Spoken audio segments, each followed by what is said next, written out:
I want to start off today by asking you all one question. What do you want when you grow up?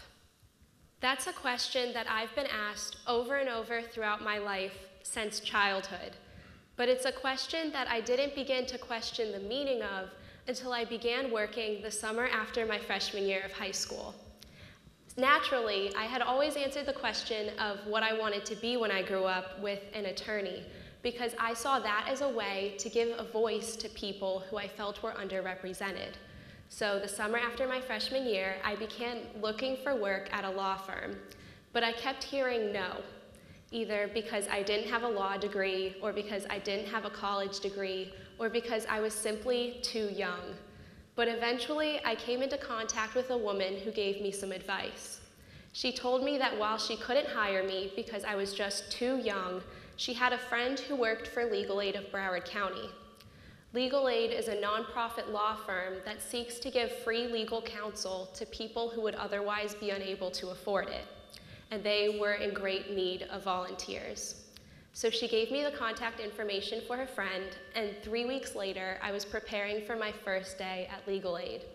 And I started to think about age representation as I was laying out what I would wear for my first day of work.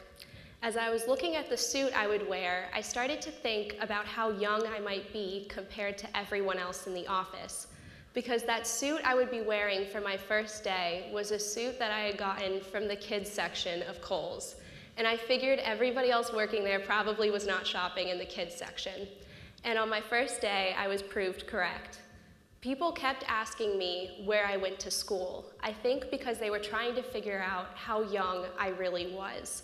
And I kept answering Saint Thomas, thinking that then they would make the connection of, okay, she goes to high school. But then I kept having to field other questions, like what my major was or when I was taking the bar exam. Because when I was saying Saint Thomas, they were assuming I meant Saint Thomas University or Saint Thomas Law School. Another thing I learned on my first day at Legal Aid was where exactly I would be working. I would be assisting in the Broward Lawyers Care Department of Legal Aid.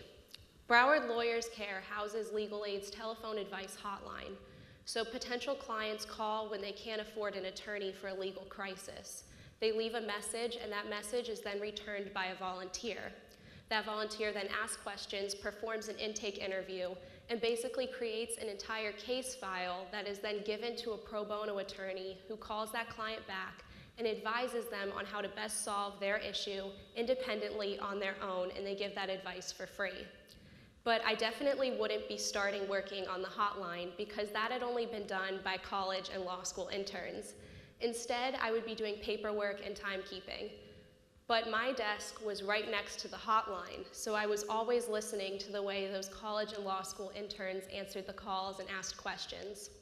And one day, there was an intern on the phone who was new, and he was having some difficulties asking questions and figuring out what was important in the case. So he posed a question to the office of what he should ask the client next. And I told him what I thought he should do, because I had heard the interns asking the same questions over and over. But the day after I had told him what he should ask, my supervisor told me it was time for me to start taking calls on the hotline myself. And fast forward 3 years to today. I'm still a volunteer at the Broward Lawyers Care Department of Legal Aid, except now, instead of listening to those college and law school interns I once sat next to, I've assisted in their training. When I was asked what I wanted to be when I grew up, I knew I wanted to do something with law, but I assumed that I couldn't start to be anything with regards to law until I had graduated law school. But at Legal Aid, I had started to be something.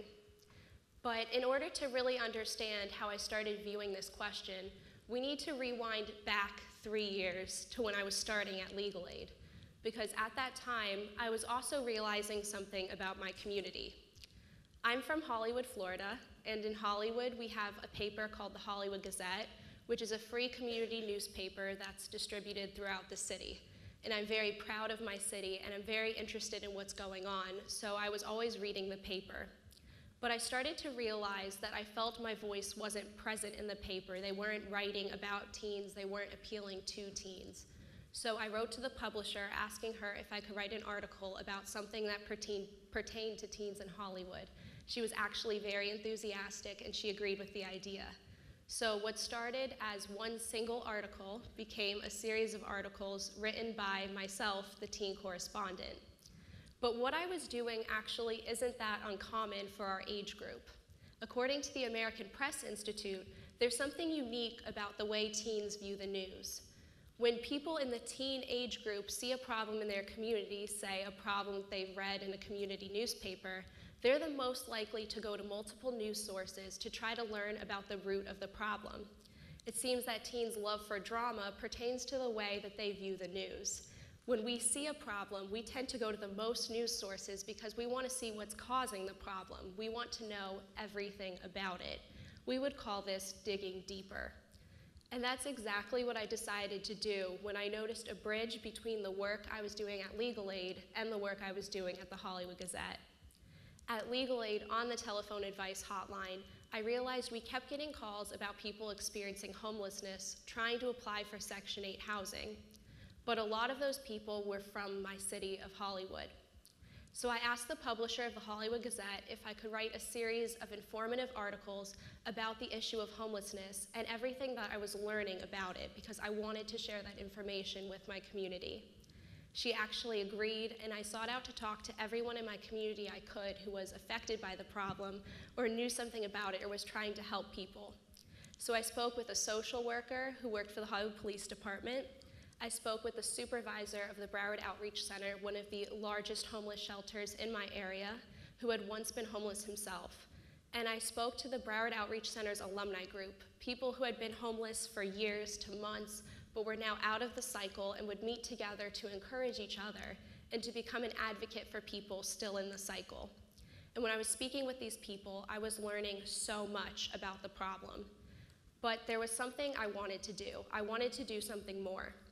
So I reached out to every person running for mayor of Hollywood and asked them to draft a plan on what they would do to help people experiencing homelessness if they were elected. And they actually all responded. Their plans went online on the Hollywood Gazette website and in the print version of the Hollywood Gazette right before the local elections, so people could really make an informed decision about who they wanted leading their city. Those plans now allow whoever's elected to be held accountable to what they said they would be doing. This was me when I started to realize that I should be asking myself a different question. I had only been asking myself what I wanted to be when I grew up. But I started asking myself what I wanted to be doing currently. I realized that I didn't need to make excuses for why I couldn't start making a positive impact on my community now. I didn't need to wait until I got a college degree. I didn't need to wait till I got a law degree. I could start doing things right now to reach those goals that I'd once only set for the future. But it would be naive of me to say that I was able to do all of these things on my own. A big part of why I was able to accomplish these things was because people viewed me not as a 15-year-old, but as someone who was capable of making change. Unfortunately, not everyone shares that mindset. According to the University of Nevada, Reno, after interviewing American adults and American teens, 61% of American adults do not believe teens can be trusted, think they're disrespectful, and don't think that they should be trusted in regards to any occupation. And although they may think that teens have their headphones in and aren't really listening to them, they are. Because only 20% of teens interviewed said that they felt adults in their community valued them and the impacts they could make. And this is really frightening when we look at just how much of an impact teens can make on their community. They're giving hours upon hours to their community, and they're providing age representation, diverse viewpoints. That doesn't mean that companies need to fire all the old people working for them and only hire young people. It just means that they might want to look to another viewpoint.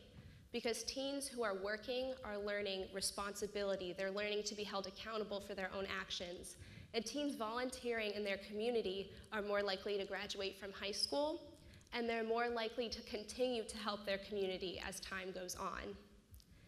And I know it seems really simple to stand up here and say that you should just start letting more teens do more work.